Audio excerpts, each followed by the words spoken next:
Hey everybody, welcome to Café Grit. Today in the Grit Seed is Shelley Wilson. Does that tune sound a little familiar? Well, it's from the Wonder Woman series of the 80s because Shelley is total Wonder Woman. She has written multiple books. She is a book coach. She is a blogger. She is a campervan extraordinaire. And get this, I'm so excited. She is a Supernatural fan. Oh yeah, we're going to talk about Sam and Dean on this episode. So let's get her started.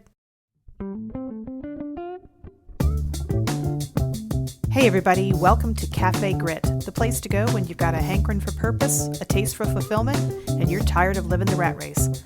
I'm your host, Beth Anne Campbell. Thanks for stopping by. Café Grit is now open for service. Hey everybody, welcome to Café Grit. I'm your host, Beth Anne Campbell. Today we have another awesome guest in the Grit Seed. Woohoo! Somebody who I live vicariously through in many different ways, as we will soon discover. Multi-genre author, book coach, blogger, campervan extraordinaire, and many other things, as we will find out. Shelley Wilson in the house. Yay! Yeah. Welcome, Shelley. Thank you. Oh, welcome. Introduction. Now, for those who are on audio only, I'm wearing my Wonder Woman t-shirt, and I wore this just for Shelley because I just think that you are like Wonder Woman. And I tried to class it up a little bit with a nice chambray shirt, but my air conditioning is completely broken today. I mean, like kaput. So it's early enough. I think I'll be okay. But if I suddenly go like teenager on you and just like I'm just wearing a t-shirt, I apologize. But Wonder Woman, this is like a retro. Yeah. So how are you? How are you doing? How's the weather in your part of the world? Good, thank you. The sun is out today. This is like, yeah, we kind of all stumbled out this morning going, what's that big blob in the sky? What is that? I've forgotten what that looks like. So yes, it's sunny, it's beautiful. So it makes a difference. I'm starting to grow webbed feet, I think, after all the rain we've had recently. Oh yeah. Oh, that's, you know, here in Virginia, they call it the 500-year rain, but it happens like about every 3 years. So this year, thankfully, it's almost drought-like here right now. It's been very, very dry. So, do you live near a coastal area, or you're not too? I am smack in the middle. So in a good way, I can kind of go in all directions, but I'm kind of probably half an hour's drive from Shakespeare's house in Stratford-upon-Avon. Oh. Yes. Well, yes, I spent my birthday there on Monday. I went to Stratford for the day, and it was beautiful sunshine actually. So we managed to dodge the rain that day. Awesome. So, yeah. Well, that's awesome. Not too far. Yeah, I've seen you at lakes, and I'm a little jealous because I grew up in the Great Lakes state, and we had lakes. There's a joke about you have a lake every 6 miles, but in the state of Virginia, there are literally like two natural lakes. There are a handful of human-made lakes, but there are just two, and so it's kind of weird for me to not be close to water. So every time I see one of your pictures of your other life, which I'm so excited we're going to talk about that too. I don't know how we're going to get through this in less than 3 hours because every time I look at your website, I just think, how is it that we have so much in common? And I have a bunch of stuff lined up. But before we start off, tell us a little bit about yourself. You know, what do you do? Where are you now in your career? And what makes your heart sing? Okay. I think word nerd just about sums me up in all directions. I have loved reading and writing since I could hold a pencil. So when I became an author, self-published author actually back in 2014, it kind of opened up this whole world for me. And a couple of years ago, I was asked all the time, how do you start writing a book? How do you write a book? How do you publish a book? I don't know how to start. So my business evolved from all those questions, and that's how I kind of became a book coach. So I took everything that I'd learned on my journey and helped other people. So that's how my business kind of evolved. But when I'm not helping people write their stories and their books, then I've got a publishing contract with an American publisher, actually, BHC Press. In Michigan, right? In Michigan? Yeah, absolutely. Yeah. In Michigan, little cap. So yeah, Almost as if on cue. I know, yeah. We didn't practice on this. Not at all. This wasn't. It was not negotiated at all. So a fearless book. Oh, there you go, fearless. So, you're talking about being a word nerd and writing since you can remember. Do you remember the first thing that you ever wrote? Do you know I've still got it? That's how sad I am. Actually, I have. Yeah, that's not sad. That's cute. That's adorable.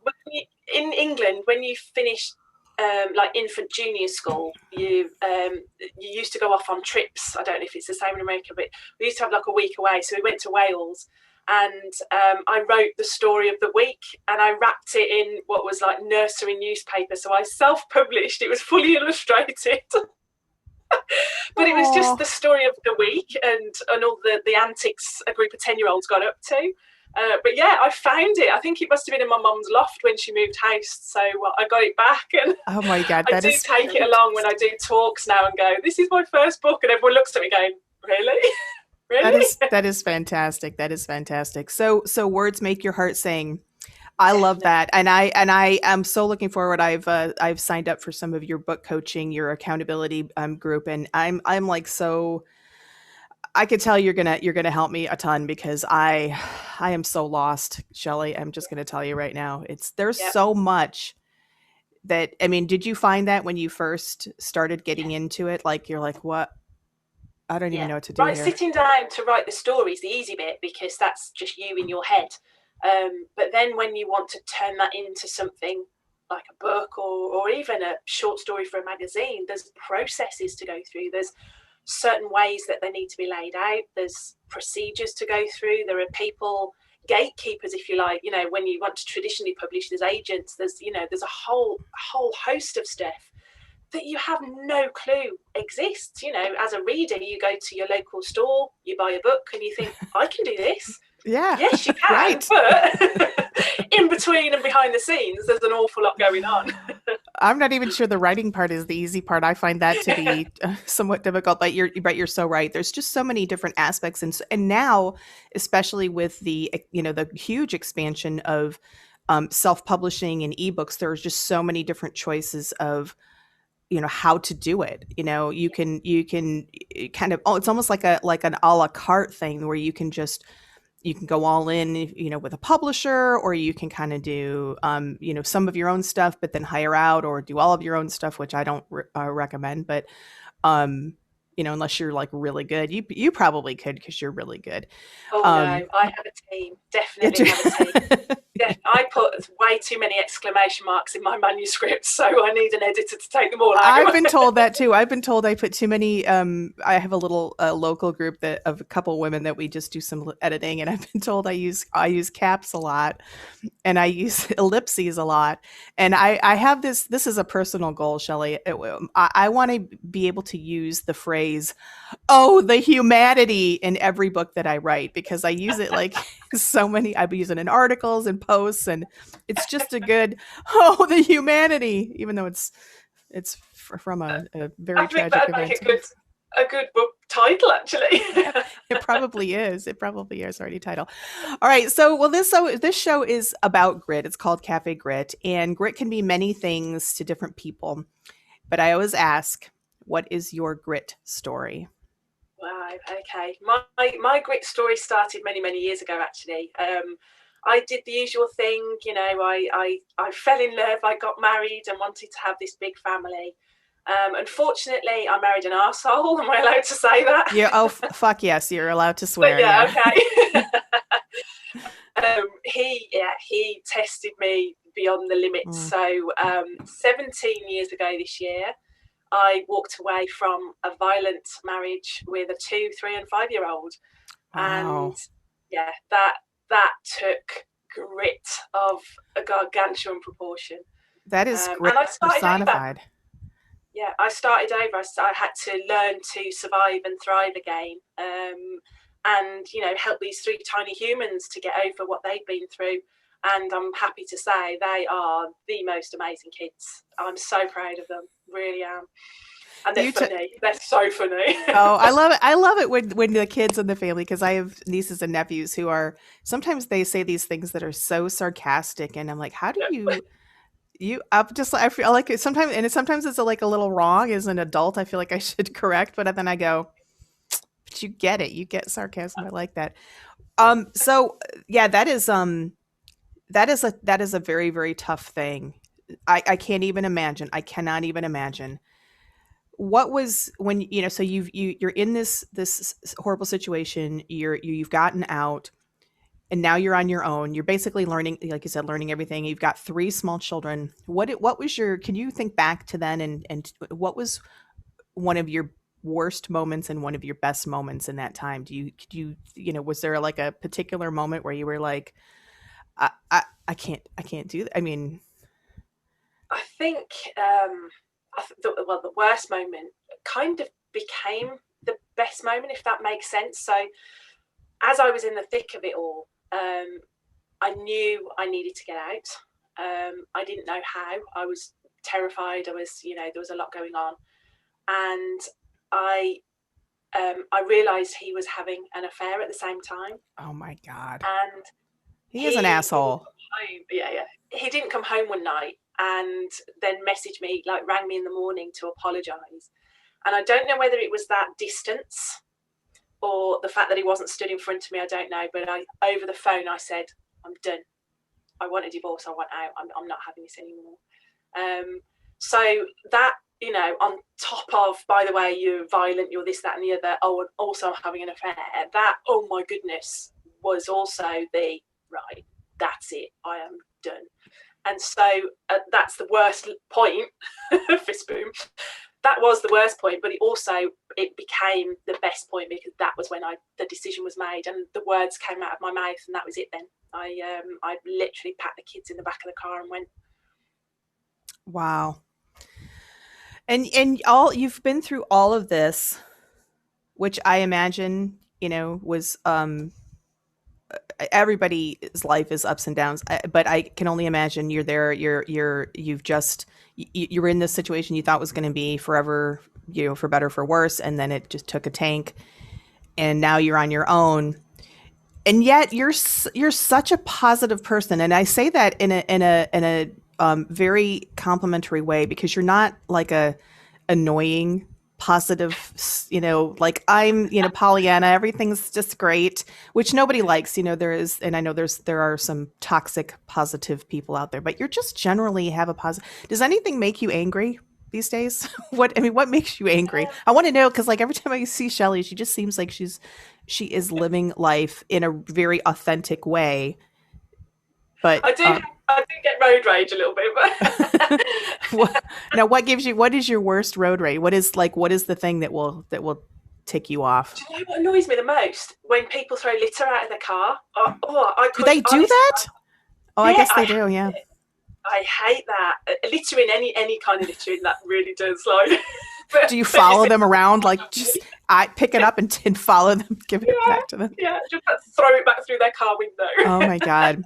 It's such a rare thing now. I don't know how it is in other parts of the world, but I expect it's probably similar to where you live, that we have laws about littering. And so since back in the day, I remember when I was a kid driving down the road and just seeing junk and junk and junk, and then litter laws came into play, and it's just so much cleaner. But I do occasionally see somebody throwing something out a window, and it's so shocking. It's like if I saw somebody smoking in a restaurant, and I used to smoke in restaurants when it was allowed. But it's so shocking now. Like if I see somebody throw, and I'm like, did you just throw a McDonald's cup out your window? What is wrong with you? Right? It's so. I'm glad it's not just me. No. Now I will say that it's so rare. That is not my road rage. I don't really get road rage because I've just, I think as women, we don't get the same kind of road rage because we've learned, we know, right? If you get too much road rage and you're with the wrong, you're always a little bit cautious because you're a woman and you're like, yeah, I don't really want to, Yeah, of course. But, yeah, I think driving my camper van, Snoopy, now, I don't even think about traffic or anything, because obviously I go a lot slower now because he's a big beast of a van. and I don't have an internal mirror, so I only have the wing mirrors. So I don't see the line of traffic behind me. I'm just happy tootling along, listening to my Spotify playlist. And all is well with the world. And I don't see everyone tooting behind me. Well, I think that's how you're supposed to drive in heavy traffic in big cities. I was told when I lived I lived just outside of New York City, and I drove in the city a lot. And they used to tell me that in New York traffic, you don't worry about who's in your where you can't see. So anybody from here on back, it's their problem. If you're trying to merge over, they have to get out of your way, right? So let's talk about Snoopy, because this is one of my exciting things. I know we're I do tend to focus on career a lot, but I just love. I am like you're one of two people that I know, and there's a third who does this sort of part-time digital nomad life, and it's so fascinating to me because I love it and I love following you. So tell me how that came about. Like, what's the story of Snoopy? And because I love it. I had a retro camper, 1975 bay window, back in, well, it was before my son was born, and he's 23 this year. Wow. So I had one that, and actually when you drove it, you could see the tarmac through the holes in the cab floor. It was that old. Oh my! Those are the best ones. Like, would you ever in a million years in this world, in your very adult life, even contemplate driving a vehicle? Not anymore. I just loved it. It was fun, and I love the whole VW community, and it's just wonderful. And there's that freedom, that adventure, they're kind of my core values, part of what they are for me as well. So Campervan has been on my bucket list and on my vision board for 20 years, and then the pandemic hit. And I'm sat in the same four walls as the rest of the world are, and I'm literally looking at all these places that I want to go. We lost my auntie, unfortunately, I'm sorry, in January, and way before her time. So that kind of makes you think, doesn't it? Actually live your life. I need to get out there. My kids are now 18, 20 and going on 23, so they don't need mom as much as they used to. Plus their holidays are off going to, resorts with their friends. They don't want to be camping with mom in a field of cows. Love you, mom, but no. Yeah, absolutely. So I kind of got to the stage where I was like, if I don't do it, what am I waiting for? Waiting to retire, no, I can't do that anymore. So just as we came out of the lockdown the first time, back in the summer last year, I booked an appointment, went to have a look, dragged my dad along, because I'm great at saying it's really pretty, yes. He's the one that does the technical, mechanical, under the hood stuff. I never thought about that. I hear you. So it was a no-brainer. I just walked up to him and I was like, yeah, he's going to be mine. Absolutely. And it was the best decision I've ever made. Nice. So where does the name Snoopy, what is that, the origin of that? As well as writing, when I was a kid, I was always drawing cartoons, always. And I loved the Peanuts. I loved Snoopy. And I guess he was quite easy to copy and draw when you're a little kid. So I just fill notebooks with Snoopy pictures. And then when I saw the van, obviously white with a black front. Oh, yeah. And I was just like, Snoopy, it's Snoopy. He's found me. Oh, that's fantastic. I love it. And I love that you have a name for it. I don't have a camper van. I have a car, and I call it the Zen wagon, but I love it when people have good names for their stuff, because it gives it a personality. So, absolutely. Especially, I think. Great. And they all name their vans, and some of them are called like Gino de Camper. We have a chef over here called Gino de Campo, so it's Gino de Campo. Nice. There's Betty, there's Flora, there's all sorts of fun names. I love it. I love it. So where's the best? So you've been out and about a bit, since COVID. Where's your favorite place that you've gone so far? Oh wow, that's quite hard. Going up to the Lake District where I went last week was beautiful. The scenery is just stunning, and like you, if I'm by water, I'm happy. Yes, I went to Whitby last year, just before we were locked down again for Christmas, probably end of September, and that's in North Yorkshire, and it's also where one of my young adult books is set. So I was kind of doing it as part of a research Yeah, and of course it's Dracula, Home of Dracula, and I'm a massive vampire fan. Oh, nice, nice. So yeah, that was fun. That was good to go up there. So what's on your bucket list? Where would you really love to go? Like this is if I could go here, I can die happy. Oh my goodness. Okay, so in England we've got the NC 500, which is driving around the tip of Scotland, the Highlands, which is Nice. just amazing. If I could get Snoopy over to you, I'd love to do what's left of Route 66. That would be Yes. pretty. See? Oh my God, you give me chills because that's, just the other day I was looking up old Route 66. So, boom. All right. I love it. I love it. All right. I'm going to switch over because I love and but I could talk about your camper van for oh no, I'm not ready to switch yet. No. Tell me, describe to me because I've seen you've inspired me in so many ways. You'll hear me say that many times. I've now watched YouTube videos of people that full-time live a van life. What's interesting is a lot of women do this escaping from bad relationships and abusive relationships. But I'm always fascinated. And then I watched this movie with Frances McDormand. I can't remember what it was called, Nomad or No Man Land. Yeah, No Man Land. Yeah. So I'm always fascinated with all of the cool stuff. Whether it's inherent to the van or somebody customized something. But so tell me what is your interior of your van like? What does it look like? What do you have? It's pretty converted when I picked it up. So it's got a rock and roll bed, which is basically your back seats. They kind of rock out and become the bed. It's got a lift up, which is also kind of like an upstairs bedroom, as I call it, because that flips up. But it also helps when I'm 5'10", so to be able to stand up in the van is a help. Oh yeah. I've got a sink, I've got a fridge, I've got a little freezer, I've got 2 hob rings to cook on. I can hook it up to electric, so I can literally take my hairdryer if I want, and Ooh. I've got a little heater that I plug in. I do like my creature comforts. I'm not into wild camping just yet, so I do like all that stuff. A little glamping in there, yeah. Oh yeah. Yeah, definitely. Yeah. When I was away last week, I took my little DVD player with me, so I could plug it in and watch telly overnight, or all snuggled up in the van. What's a DVD? Oh, sorry. I'm kidding. Oh, God, I was gonna say, oh my God, don't you have them in America? So, Gen Zers, just go look it up. Just go Google it. You'll figure out what it is. No, I'm kidding. Over my age now. If you had said like a beta, I take a beta videotape. That would have been a better joke. Do you have any plans to do anything in your interior at the moment, like down the road? Is there? No, it's fairly new. So it's a 2017 van. So it's and the conversion's brand new. I'm the first person to have it. So no, apart from stringing buntings and little lights like yours around the door, I string them all over.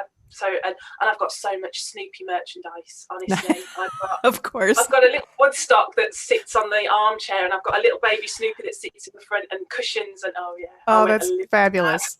All right, now the question that I know that is on everyone's mind: how do you pee?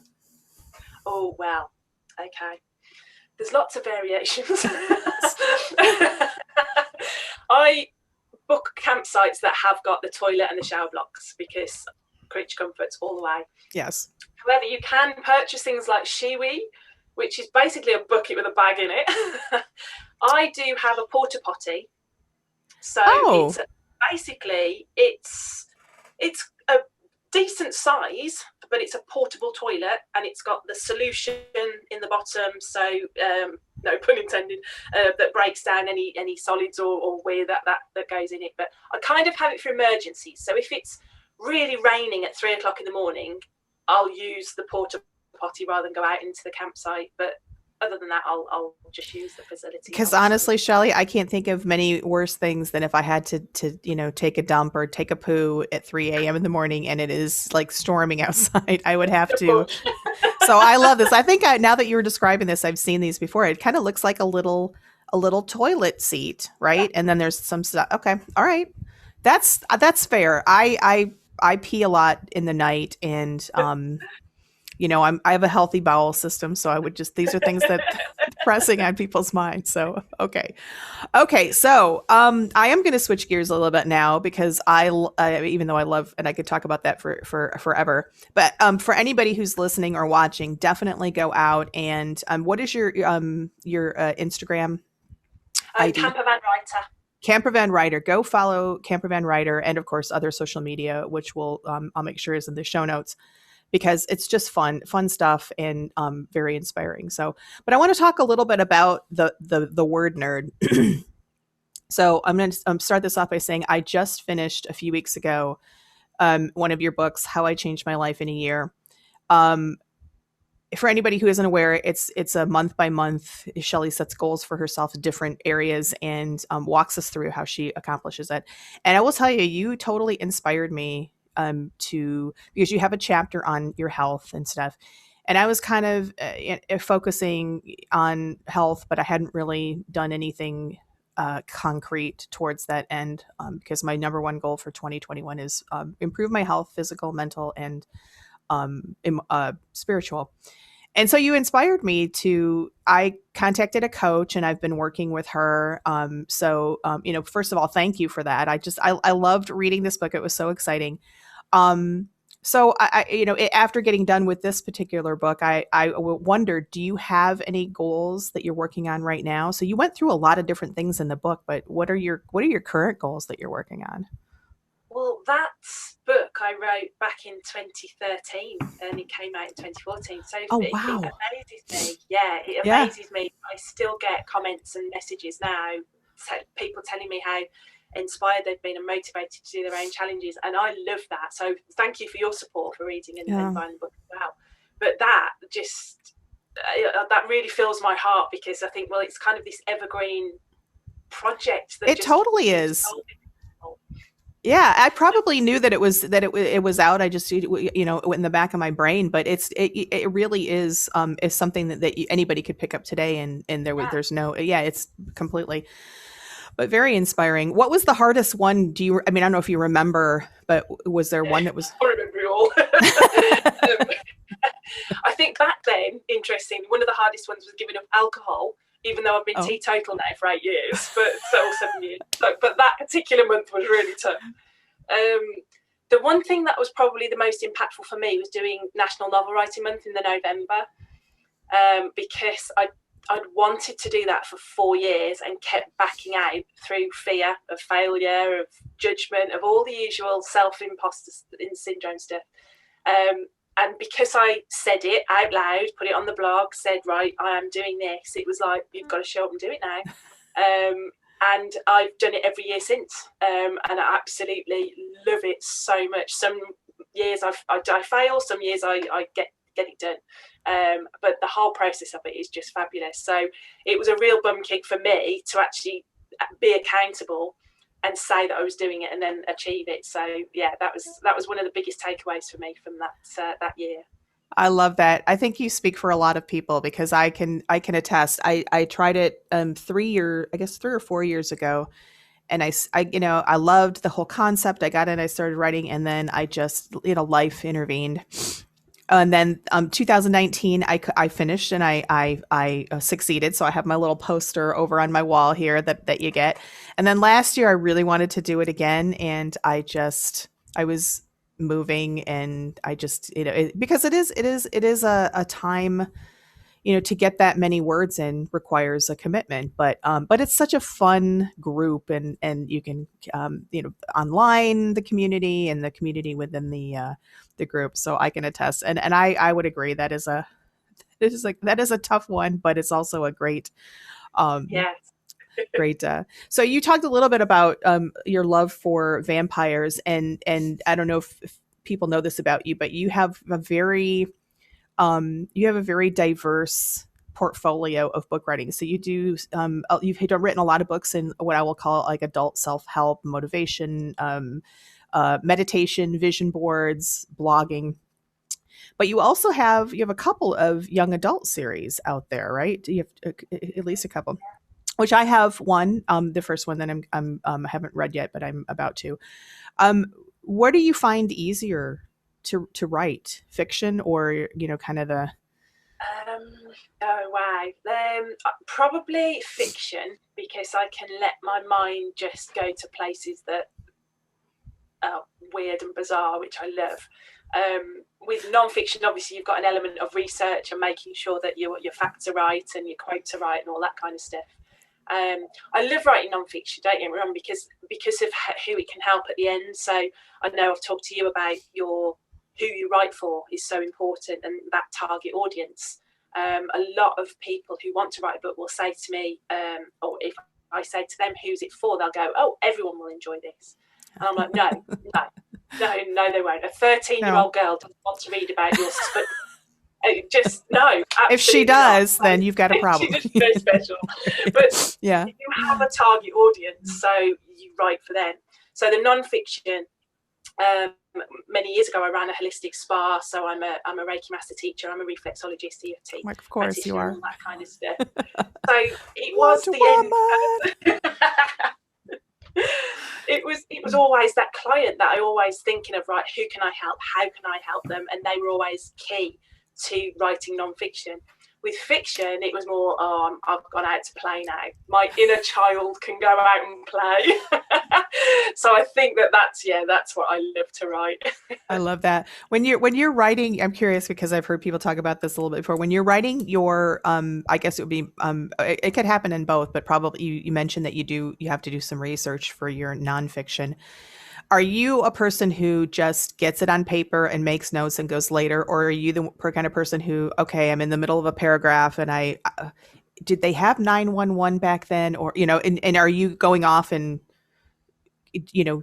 doing your research on the fly? What's your method? If I know what I'm going to be writing about, I'll do a lot of pre-prep.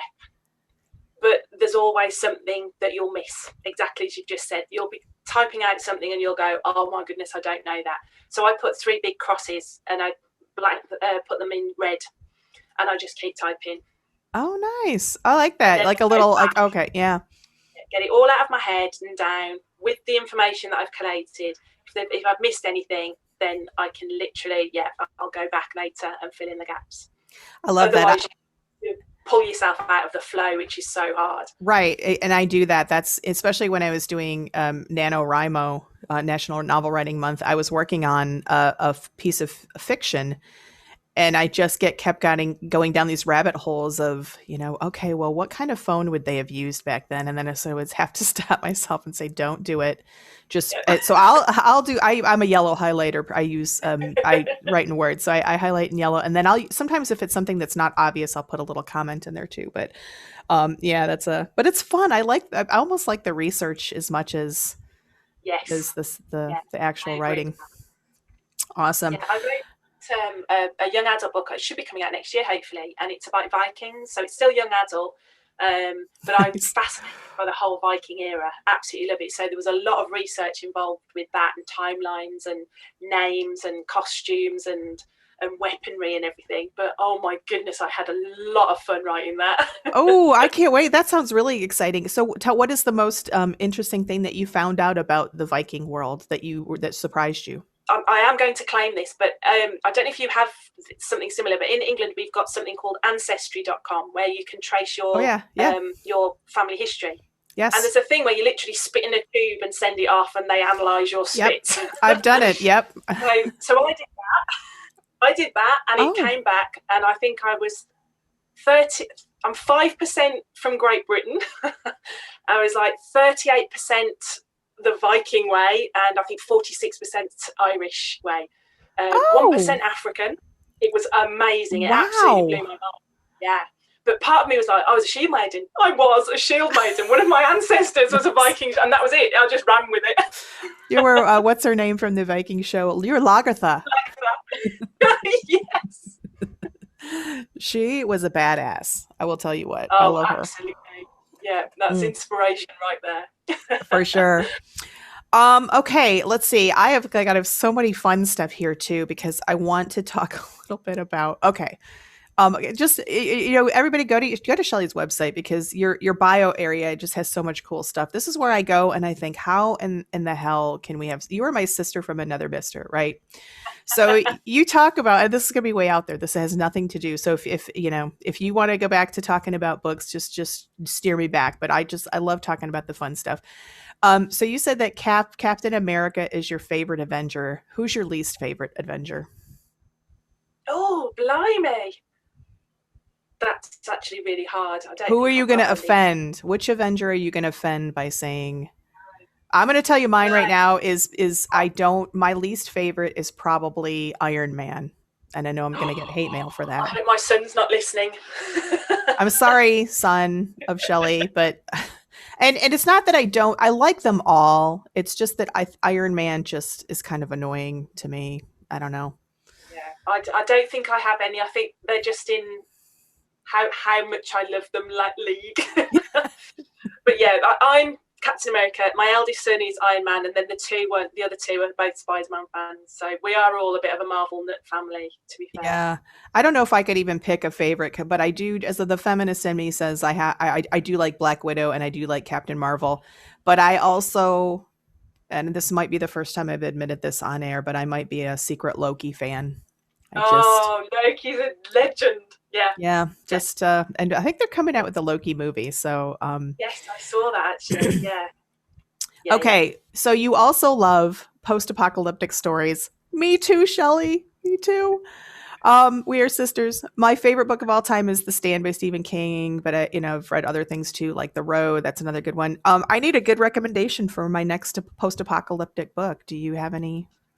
I do actually, and so one of my friends on Twitter is called Terry Tyler, and she is a self-published author. So none of her books are in paperback; they're in ebook. But she wrote Tipping Point, which is the first of one of her post-apocalyptic series. But it was before the pandemic, and it was scarily accurate. So when the pandemic hit, I literally was messaging going, "Are you psychic? Did you see this coming? This is, oh my God." And I had to go back and read it again because it blew me away. But she's a massive Walking Dead fan. It's the same as me. Nice. Although there's no zombies in her post-apocalyptic, it's all very character-driven. But she writes the most amazing books. Just awesome. Fabulous. She's on my list because I love post-apocalyptic. So Walking Dead, I used to be a big fan. I still am, but did you ever get to the point where you're like, okay, how many years has it been? We just, we gotta. I just feel like wrap it up. I stopped watching, I think, about after seasons 5 or 6 because I just, I love it, but I just. Yeah, I think I got to the last season I haven't watched, but then I was all the way. My kids kind of dropped off a bit like you did after so many seasons, but I kind of hung in there. Game of Thrones I saw through to the bitter end. I did too, but I knew that there was an end coming. So that I kind of like that about series, that they do that a lot more nowadays, where they say Lost was the first one. I was a big Lost fan. The ABC show Lost. And then Battlestar Galactica, the new one I liked. And I just loved it that they said, okay, we're going to end here. And I like that because it's, we're going to talk about Supernatural, right? Because you're a Supernatural. But that went on for 15 seasons. And even though I watched every episode, it was like, wow. And, at some point I need a life back. I need a life back. So you are a Supernatural fan. How did I not know this? My husband and I binge watched it over pandemic. I say binge watch. Can you really binge watch 15 seasons with 22 or 23 episodes each? So I have some questions about Supernatural because it is one of my favorite shows. Which Supernatural character would you most want to have a long conversation over dinner with? Just conversation. We're not talking about anything afterwards. Touching belly buttons. Oh my goodness. It's going to be Dean. It is going to be Dean. Now, why Dean? That surprises me. He's got so many layers. So many layers. When you watch season 1, he's just sexist, it says everything that's wrong, but he's just this broken little boy underneath, and you just got to dig down and find that. And then he cries, and then you're like, oh yeah. And then when he's scared and he's screaming, it's just hilarious. Now, Shelley, I hope your kids aren't listening to this, but is part of that because maybe you would hope there would be something happening after dinner? He is hot. Are you watching The Boys? Because he's the Prime. Oh, no, yeah, Amazon Prime has a series called The Boys. He's not on it yet. He's in season 3, but he's going to play a character in that show too. Okay. So Dean, I would probably choose Crowley just because he's been alive a long time. Yeah. But which supernatural character annoyed you the most?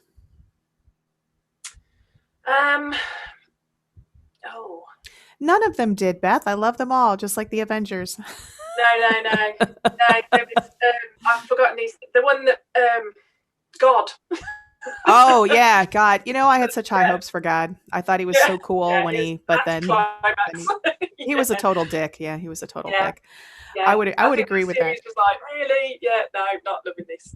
You know, it's funny because I think that Sam kind of annoyed me for a long time because he was just, you know, he kind of had that, I think as my husband noted, it's sort of that, I don't know if you remember Pa Ingalls, if you ever watched the Little House on the Prairie, but Michael Landon used to get this kind of, you know, look on his face. And when Sam would get that look too, and he would kind of annoy me, but I would agree God was the biggest dick. And so that was one of my questions was yes or no. Was God the biggest dick ever? Yes. Yes. 100% yes. Well, I guess I'm not going to ask if you had to pick Sam or Dean as your love interest, which way would you go? I guess you'd go Dean. You're not allowed both, no? At the same time. Yeah. No. Okay, so you also describe yourself as you're a self-described awful cook. Yes. What's your worst? Tell me your worst cooking story. Oh my goodness. Right. Well, I've got a few. The first was probably my first attempt at baking a cake, and I could lift it up and you could see through it. It's like a translucent cake. Yeah. And then the next one was, I was only young, but my mum and dad had gone on holiday, so I was left to cook for me and my brother, and the chicken was off, but I didn't really know. It just smelled a bit funny, so I cooked it, and I had to ring my grandma who lived up in Leeds, and I was like, something's not right. It's not right, this chicken can't. And she was like, what's the date on it and all the rest of it? The things you should check. And she was like, do not eat that. Thank God. I went to catering college. No. I did, honestly. What did you improve after that, or no? No, I used to bribe the other students, and so that I could go and do the waitressing side, and they'd do the chefing side. I hated it. Well, so what compelled you to go to catering college if you didn't like it? No, I was 16 and I had to pick a course, and I did. No idea. Went on the hospitality. That sounds like it would be fun. Oh I was then in God. 21 years. Oh my God, that's funny. So do you cook now at all, or are you? Only if I absolutely have to. Of course. If somebody comes in and puts a gun to my head, then I will. But no.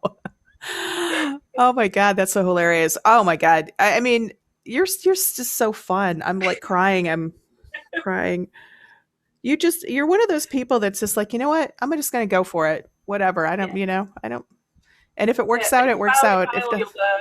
Yeah. Is there anything in your world, in any part of it that you would love to go for it, or maybe will go for it? Oh blimey! No, I don't think there is actually. I think if something comes up, then it's one of those that if I see it and I think, oh yeah, I fancy that, I'll have a go. I'm very spontaneous like that. I think I don't really set goals anymore. I used to when I did that book, how I changed my life. Sorry, that was right. I have to do 52 challenges, but more recently I go with intention. So rather than goals, and it's just what do I intend to do? Well, I intend to write a couple of books. I intend to do I want to learn to paddleboard. That's one thing I definitely want to do. But other than that, it's just if it looks like it'll be fun, I'll have a go. This is my new quote, my new mantra. If I fancy that, I'll have a go. I love it. Do you so you talk a little bit about intent, and you wrote a book about vision boards. So are Yes. you law of attraction fan, and Yeah, tell me what's on your vision board? do you want to have a look at it? Yeah. Oh, cool. Oh, awesome. All right. So if you're on audio only, it's a lovely array of photos, a camper van, some beautiful scenery. I'm assuming places that are desired areas to have views on in camper vanning, joy, 2021, some motivationals, just breathe, stay fearless. I love it. Writing courses. Oh, that's awesome. That's So yeah, pretty perfect. much everything. I do open boards where I just go with the flow and see. So I won't do like a career board or a health board. I'll just do right what's jumping out for me now. But I run vision board workshops every year as well. And this year I had to do it online for the first time, and I've never done that before, so that was really interesting. Normally it's face to face, but it worked, and I love it. Yeah, I love it. Awesome. Vision boards are awesome. I'm looking at one. I haven't quite put all my stuff. I just unpacked all of my photos, but I haven't put it back up. But I've got like 3 or 4 and still in a box, and you've just inspired me to mental note, get vision boards out. So taking it back to the word nerd, what are you working on right now, or do you have a book in progress that you're working on? Yeah, I've just finished meditation for tweens and teens, so I just need to submit that to my publisher this week if I can. And then I've got my publisher have got two fiction titles ready to release over the next few years. There's one coming out in December called Self-Help for the Helpless. That's my next book. Yes, nice. Yeah. I love that. I'm actually on this afternoon for me, the morning for you guys. I'm on the US Book Show. I'm having a live interview on my publisher's booth, so I'm talking about self-help for the helpless today. Awesome. So yeah, the next books to come out that are fiction. The one is the Viking book, and then I've got a vampire book that I wrote, but that's one of 2, so I need to write the next one of that. So and then there's another project I'm working on at the moment that I'm not going to tell anybody about because it's way out of my comfort zone, but I'm going to have a go anyway. Teaser, mysterious. I love it. I'm very excited to read your young adult books because no shame. I've read a lot of them, and I like them, and I'm not going to be embarrassed because I'm a middle-aged woman reading young adult. I'm just not at all. I started reading young adult when I was about 30, and it totally changed my entire world. Maggie Stiefvater was the first person I picked up, and that was it. I was hooked. Werewolves, vampires. It was like somebody had just opened Narnia's wardrobe for me, and I've just found all this amazing world.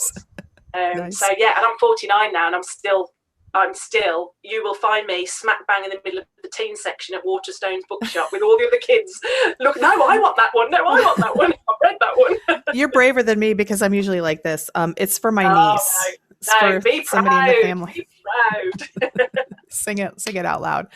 Well, Shelley, it has been such a pleasure having you here today. I there's so much more. I mean, you've written so much and you've done so much. I think we could probably go. And I apologize to anybody out there. I was just so all over the place today because you have so many facets of you that I love. But thank you so much. Before we go, let's tell everybody where they can reach you, and if you have any promotions going on or anything, please let's talk about that as well. Yeah, sure. There's no promotions at the moment, but hopefully there'll be some coming up with the release of the new book coming out soon. I'm on LinkedIn, I'm on Instagram, I'm on Facebook, I'm on Twitter. That's probably my biggest author platform. I can send you my Linktree link, which has got everything. So I discovered Linktree last year, and it was just revolutionized my world. Game changer. I did too. Of somebody I knew on in Instagram is especially because they don't let you put, unless you're like, a super celebrity or something, or, pay money or whatever. But yeah, Linktree is awesome. Yeah. Send that. I'll put it in the show notes. I'll put all your stuff in the show notes, but Thank you so much. You're so awesome. Keep being you. And I look forward to not only reading your books, but engaging with you more because, as I said at the beginning of the show, I'm going to be doing some accountability club coaching with Shelley, and I'm so looking forward to that. Finally, one of my gang now. putting a little order to the chaos. All right, Shelley, thank you so much. And everybody will talk to you soon. Thank you. Awesome. All right, we'll talk to you soon.